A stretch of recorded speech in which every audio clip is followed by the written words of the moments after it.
All right, so let's continue now.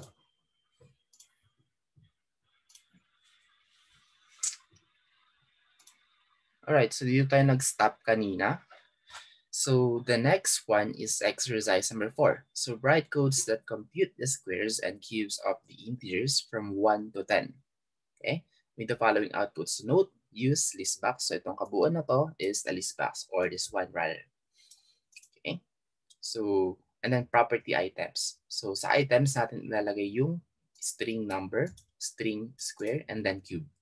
And then here are the sample outputs. We have here the number from 1 to 10, and then the square of it, and then the cube of it. Okay? And then, nandito na rin yung code actually. Okay, para hindi na kayo mahirapan. So here's the solution using do loop. Okay? Do loop structure. So we only need one button and then one list box. Okay, so gawin muna natin yon. Using ko na to. Alright, so i-rename ko na lang to. Yun.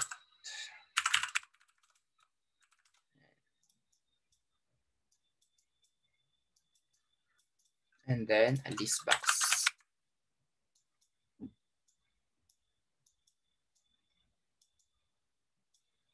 And then sa items, yan.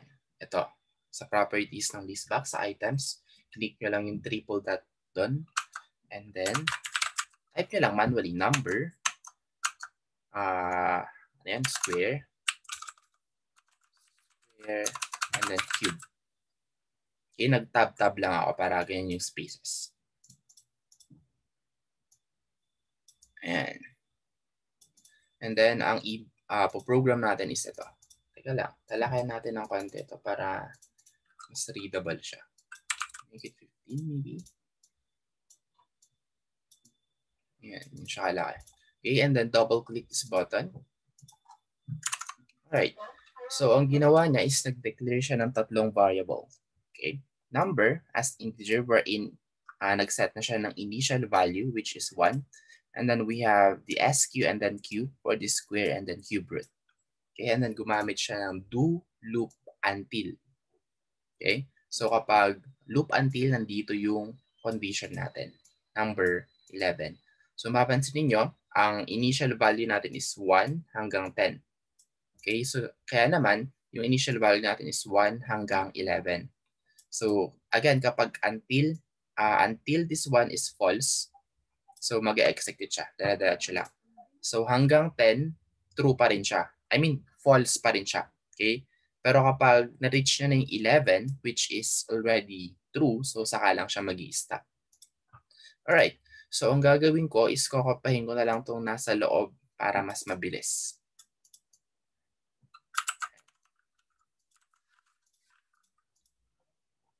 Okay? So again, nag-declare tayo ng tatlong variable, number, SQ, and then cube. Number is set to initial value of 1, and then it is incrementing by 1. Okay? And then we have SQ and then cube, or cube root. Okay? So do SQ is equal to number. So kapag SQ, dapat yung number mo is i-square mo lang. So number squared. And then for cube, i-cube mo lang mismo yung number. That is why it's raised to 3. Okay? And then dito na ipapakita yung result. Ipantay ko lang para para mas kita nyo. Alright, so dito na ipapakita yung results. Listbox1.items.add. So dapat parehas yung pangalan ng listbox nyo. So listbox1, check natin to. Yan, listbox1. Kasi kung magkaiba sila, magkakaroon kayo ng error or hindi siya gagana. And then that items.add is a method wherein kung ano yung nandito sa loob ng parenthesis will be added into that listbox. So yung unang-una sa column natin is yung number, of course, which is starting from 1 hanggang 10. And then nag-concatenate lang tayo and then VB tab. So this one is a hack actually. So instead of using double quotation and then 5 spaces or 10 spaces, pwede kayong gumamit ng VB tab. So yung VB tab is equivalent to tab. Okay? Papansin niyo kung sa Word or Microsoft Word, Pakita ko lang. Kapag nag-tab kayo, magja-jump siya 5 spaces. I hope kita nyo. Ayan, pag nag-tab ako, ayan, 5 spaces. Another tab is another 5 spaces. So, ganun din dito sa VB. Wherein gagamit tayo ng VB tab. Okay? This one will give you 5 spaces. And then end SQ. So, ito na yung squared. And then, ito naman na yung cube. Okay? So, tingnan natin kung align siya dito sa ginawa ko. Kasi yung ginawa ko dito is 2 tabs. Okay? First 5 spaces and then another 5 spaces. A total of 10 spaces of each of those strings. So, check natin kung align ba sila. Compute. Hindi sila align. Okay? So, ang gagawin ko, gagamit ako ng dalawang VB tab. Dagdagan ko lang to. So, dalawang VB tab para 10 spaces. And then, another, oops, may error. And VB tab and VB tab. And then, end ulit dito. And then, sa pa. And VB tab and VB tab and cube. And so check natin. There you go. So ayan, align na siya. So I only need 10 spaces. Okay? So 1 to 10 and then yung squared nila and then yung cube nila. Okay? So any questions so far?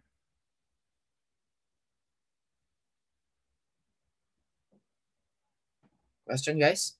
For a clarification?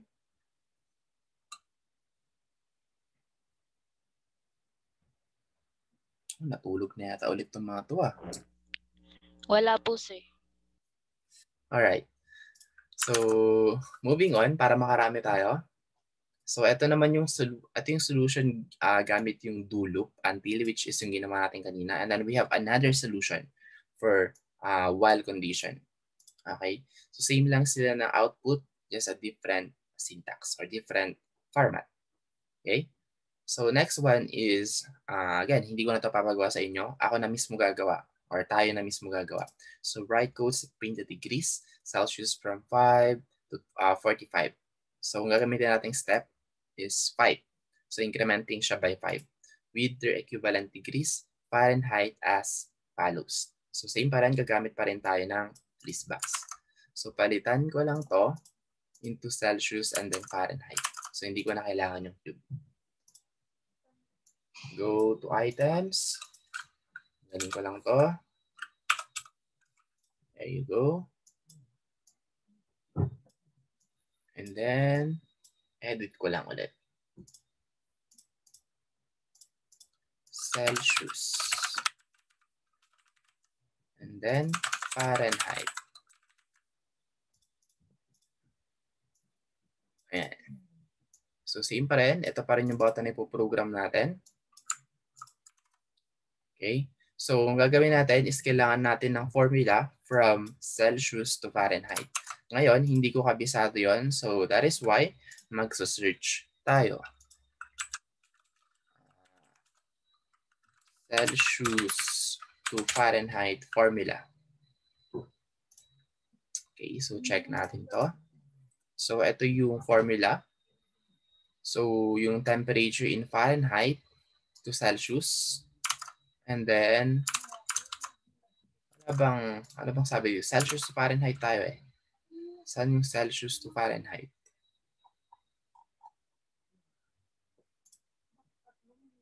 Where it's Celsius to Fahrenheit, blah, blah, blah. Ito na pala. Tama pala. Ito na pala.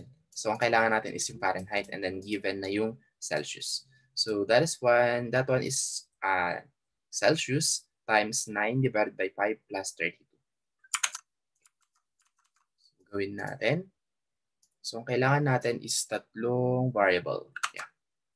So, kahit number na to, and then Celsius to, and then Fahrenheit to. Okay? So, for hindi na pala kailangan nito number. Cell na lang to. Yan yung initial value natin. Then tanggalin ko na tong sa pangalawa. And then ang initial value nito is not 1 but 5. And then dapat dito is 50. Okay, kasi kapag true na yung statement, saka lang siya titigil. Eh, ang kailangan natin is 5 hanggang 45. Okay? Then incrementing siya by 5. So cell. Okay? And then cell. And we will have an SQ. And then tanggalin ko lang to nandito. Cell and cube. Cube. Fahrenheit. Alright. And then dito natin ilalagay yung ating formula.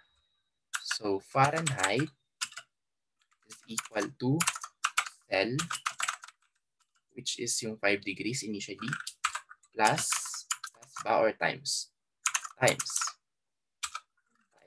So asterisk, close and open parenthesis, 9 divided by 5 plus 32. Loop until cell dapat to. Yan. And nag-error siya kasi walang concatenation. End. Alright. So there you go. Using do loop until. So check natin kung same ba yung result. Compute. So 5 hanggang 45, 41 hanggang 113. 5, 45, 41, 113. And then kung papansinin nyo, meron tayong dalawang 0 dito. So finormat lang naman siya. So gawin din natin. Format.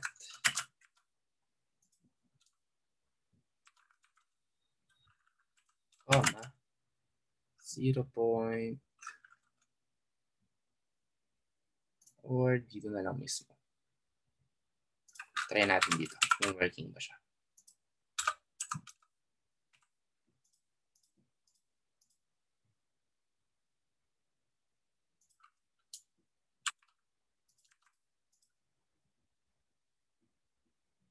System as double. I think hindi siya gagana. Check natin. Seems fine. Teka lang. Kulang ng 0. 0.00. Hindi siya working. Dapat isa lang yung variable mo dito. Try natin lagyan ng val. Hindi pa rin. So, kailangan natin ng another variable for that one. So, after natin makuha yung value ng Fahrenheit, dito natin ilagay. Fahrenheit 0.00.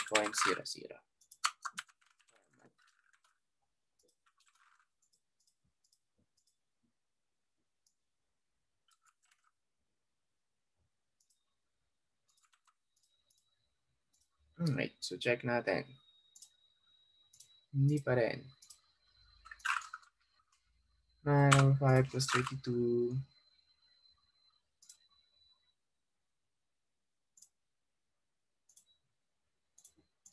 .00.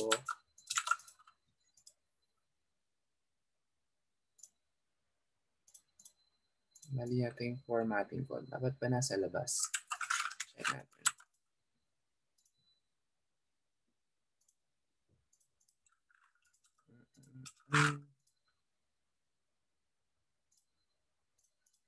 Ayaw.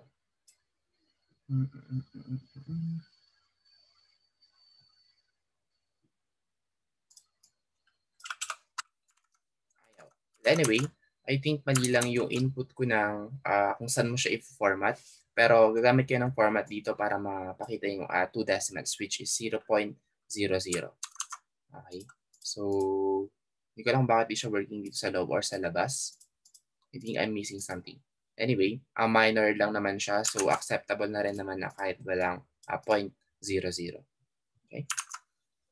Alright. So, moving on to the next one is exercise number 5. So, the bank charges 12% simple interest on the amount per annum. So, write a VB program that allows the user to input for the amount loan and the number of years to pay.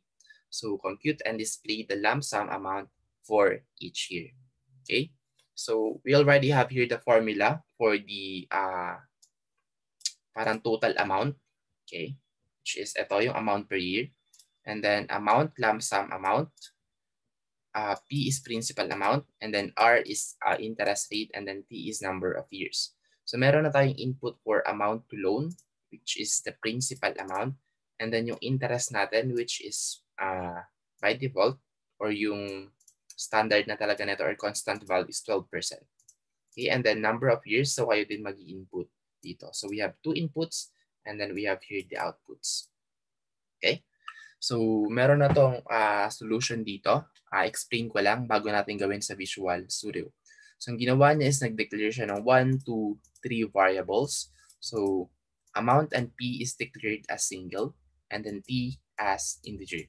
So, single tong amount saka P kasi tatanggap or pwede siyang mag-result or mag-output ng decimal. So, for amount, ito yon 30,500. Let's say may centavos pa, so acceptable pa rin naman.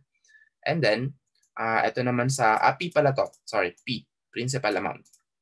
And then, ito yung amount natin, okay, which is meron siyang decimal na 2. Okay? And then, yung T natin is integer since dapat whole number to. So, alam naman natin kapag year, dapat, yan, buo. Okay, so 1 year, 2 years, 3 years, 4 years, and so on and so forth. Okay? And then, we have here the constant value or constant interest rate, okay, which is 12%, so 0.12. And then you have to declare that one to single kasi nga may decimal siya.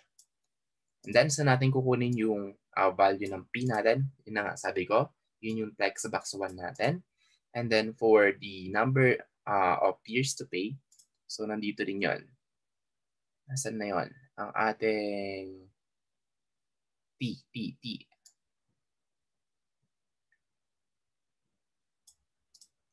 Ito pala. Okay? T is less than or equal to text box to that text. So, manggagaling siya dito. Kaya galing na siya sa condition natin. And then, i-display natin siya sa listbox.items.add. Okay? So, hindi pala. Sorry. So, another way pala to. Okay? Another way to para ilagay nyo yung titles. So, mapapansin niyo nasa labas siya ng loop. So, listbox.items.add string year and then string amount per year. So, year and then nag-tab siya for say 5 spaces and then yung string amount per year.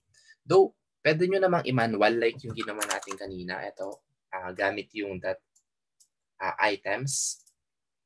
So, dito, pwede nyo ilagay dito manually. Instead of coding that one. Pero pwede rin naman. Okay? Depende sa inyo kung ano yung gusto nyo gawin or kung ano yung trip nyo. So, yung initial value natin is of course yung first year. And then kung ano man yung in-input ng user, let's say hanggang 7 years. So, ito magka-count siya from first year hanggang sa kung ilan to. Let's say 7 years. Okay? And then we have here the formula for the amount. Ito, itong computation na to. So, P times 1 plus interest times kung ilang years man siya. Okay? And then, sa natin papakita yung result dito. Listbox.items.add. So, yung una, ito yung unang-una is yung years, which is 1 to 7. And then, BB tab, so 5 spaces, and then yung amount. Ito, yung na-compute ng amount mismo dito. Okay? And then, incrementing siya by 1. Okay? P is equal to T plus 1. So, you have to pay it yearly. Okay? So, ito yung listahan ng babayaran mo yearly kung ang inutang mo sa bangko is, let's say, 30,500. Okay? So, number of years to pay is 7 years. So, kung aabutin ka ng 7 years, so ito yung total na babayaran mo. Okay? Or depende kung, let's say, 5 years, 3 years, and so on and so forth. Okay?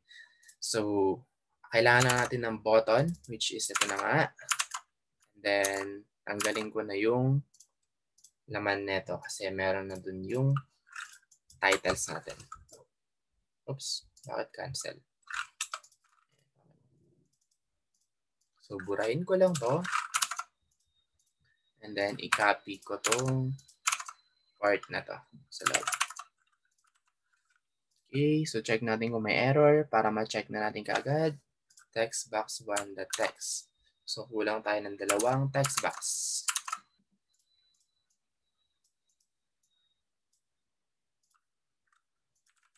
Text box.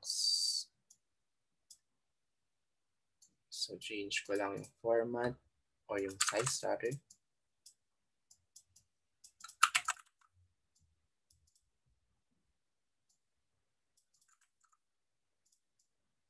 Oops. Label.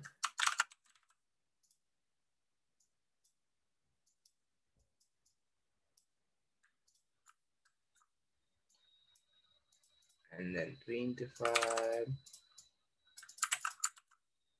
So we have here the amount.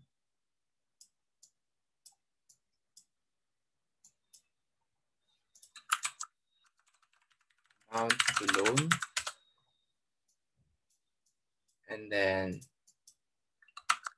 the years to pay, number of years to pay.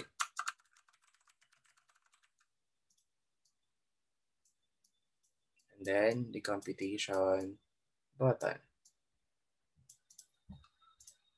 Alright, text box 1, text box 2. Check natin. So, ito may error to kasi yung pangalan ng list box natin is list box 1, not LB. Ayan, not LB. List box 1. Copy ko lang to and then paste ko lang siya. Oops. That items, list box 1, that items. Add. There you go.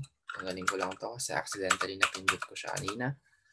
And then check natin kung same ba yung magpapakita. Okay, amount to loan, let's say 30,500. Number of years to pay is 7. Okay, so 1 to 7 and then 34,000 to 56,000. 34,000 to 56,000. Okay. Working naman siya. So 50,500 for 7 years. Ayan. So kung papansin niyo, pumapatong. Okay, so ayusin ko lang siya saglit. So kada loop, this box that items that clear.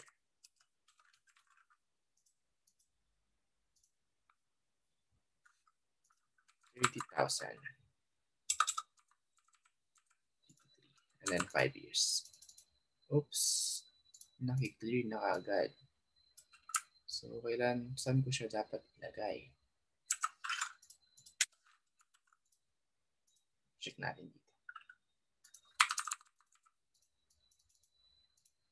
Walang nagpapakita.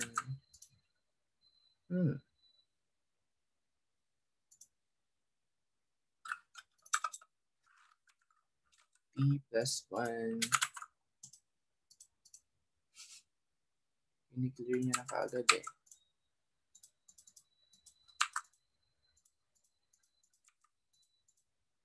Ayan.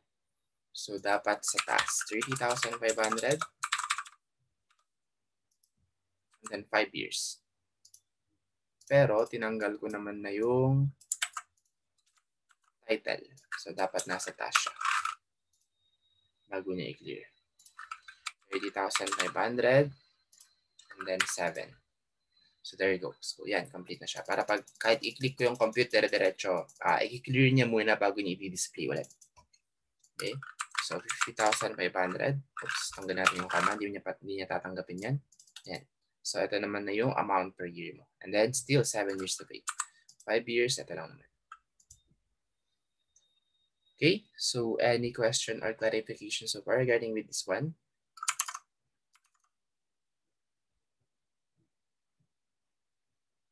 Question, guys? So, lagay nyo lang dito yung clear para pag clinic nyo yung button, i-clear niya muna yung laman bago niya i-display yung result. Okay?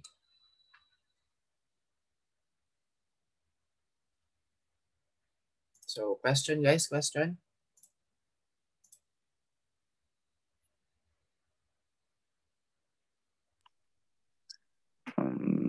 Medyo, sir. Ano yan?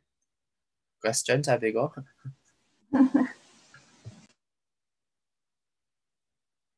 So, wala kayong question? Sigurado kayo? Pag-aaralan mo naman po, sir. Sige. So, panoorin nyo ulit tong video para balik-balikan nyo lang and then hanggang sa magets nyo na. Alright. So, for exercise number 6. So, actually similar din siya doon. Just a different syntax. Okay? And then a different formula.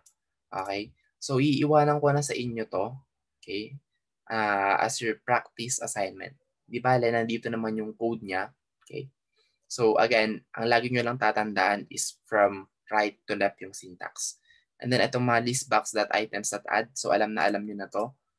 Yung nasa unahan, bago tong loop condition natin, is yung title. Ito, yung month, annuity, and then total contribution. Month, annuity, and then total contribution. And then ito na yung computation ng, ng month natin, ng annuity, and then total contribution. Okay? So, for total amount, ito siya. For the, saan pa ba kukunin nyo ba? Yung term natin, yung, ito, is yun naman siya, nasa condition. And then yung month natin is of course, incrementing lang siya by 1. Okay? So, term, so yung initial value ng term natin, hanapin ko dito. Ito. So, by default, naka-multiply na siya by 12. Okay? Kasi, ang ilalagay nyo sa numeric up down is, let's say, 1 year. Okay? So, kung papansin nyo dito, years to pay is naka-year na siya. So, dito ang i-display nyo kasi is by month. So, kung ang nilagay nyo dito sa numeric up down is 2, so i-multiply niya lang siya by 12. Wherein, ang makukuha nyo dito is 24 months. Okay? So, yun yung term natin. Ito pala, yung term. So, initial value is depende sa numeric up down nyo, multiply niya lang sa 12 hanggang sa maging false na yung condition dito. So again, kapag while, dapat true yung condition bago niya execute ito. Kapag false na yung condition, hindi niya na i-execute ito.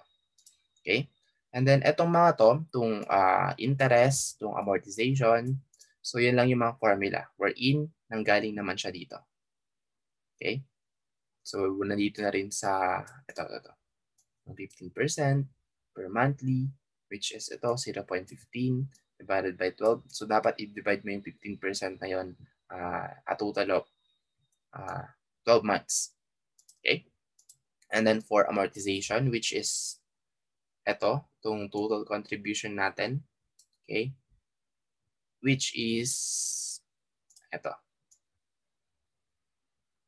Okay? So mahaba-haba, nanggaling naman siya dito. Alright? So again, iiwanan ko na to. Just make this one work. Okay? So, intindihin nyo muna step by step kung paano ba siya nagawa. Well, I think kaya-kaya niyan. As long as alam nyo itong mga to. Ito, multiplication, and then parentheses para iunahin niya muna itong nasa parentheses. And then, squared, exponent of term. So, depende kung ilan yung nilagay nyo sa numeric up down. And then divided by 1 plus interest squared ulit ng term minus 1. Which is, ito na nga siya. Okay? So, in a form of code lang yun. Right? So, see it work. Write a code that prints the angles in degrees from 0 to 80. Okay? So, this one is step by 10. So, 0 muna and then mag-step siya by 10 hanggang sa ma-reach nyo yung 80.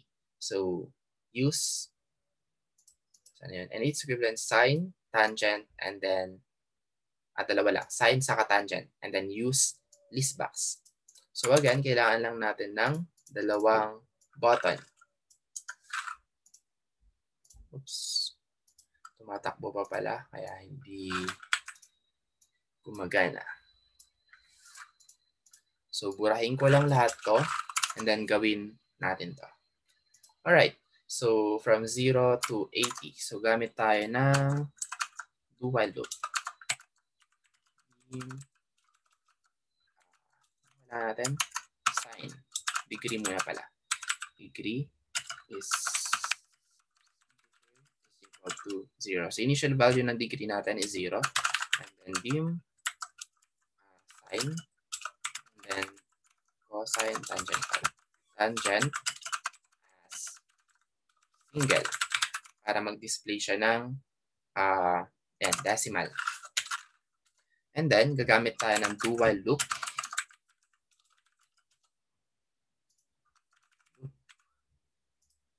So, initial value ng degree natin is 0. And then, do while degree is less than or equal to 80. Okay? And then, yung formula ng sine natin is equal to, by default, is equal to degree times, yung kailangan pa ng conversion neto Math.py ba yan? Okay, so balikan natin yung module 1. Hindi ko na naalala kasi kailangan natin convert yung region into degree. Module 1.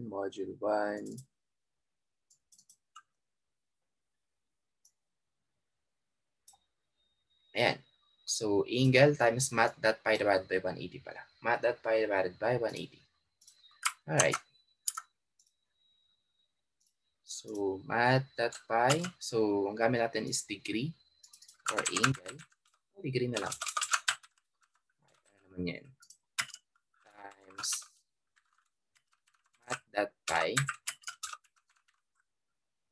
divided by 180. And then for tangent is degree times math.py divided by, parang may kulang. Sine yata. Math.sine, lagi yata sa loob nun. Balikan ulit natin. Tama, math.sine. So math.sine, close and open parenthesis. And then for tangent is math.tangent, close and open parenthesis. Okay? So yun na yung formulas ng sine sa tangent natin kung paano siya makukuha. Ngayon, ang problema na lang natin is kung saan natin siya i-display. This box 1, that items, that add. So close and open parenthesis. So yung unang-una na i-display natin is yung degree. And then, title na ba tayo? Wala pa. So ipakita natin yung title mamaya. And sign yung pangalawa. And then NVB tab ulit.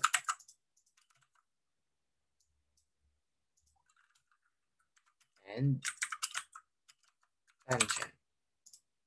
Okay. So ilagay muna natin yung title sa taas. Title nun is degree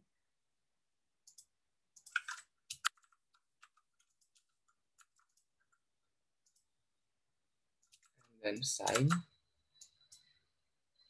and then tangent. So degree, sine, and tangent. So ito, strings na lang sila, hindi na sila variable kasi nga title lang naman sila, word lang sila or text lang sila. Then ito naman, yung tatlo dito is variable since meron silang computation. Wherein manggagaling yung degree natin dito sa initial value of 0.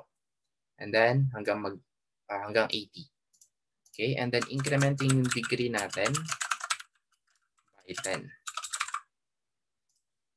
Right? So check natin. So 30 seconds na lang. I hope mabot tayo. Alright, so hindi naka-align ito, pero at least working siya. Okay, so check natin. 0 to 80, yes. 0 to 0.98. 0 to, saan na yun? Hindi, module 1 to. 0 to 0.98. And then,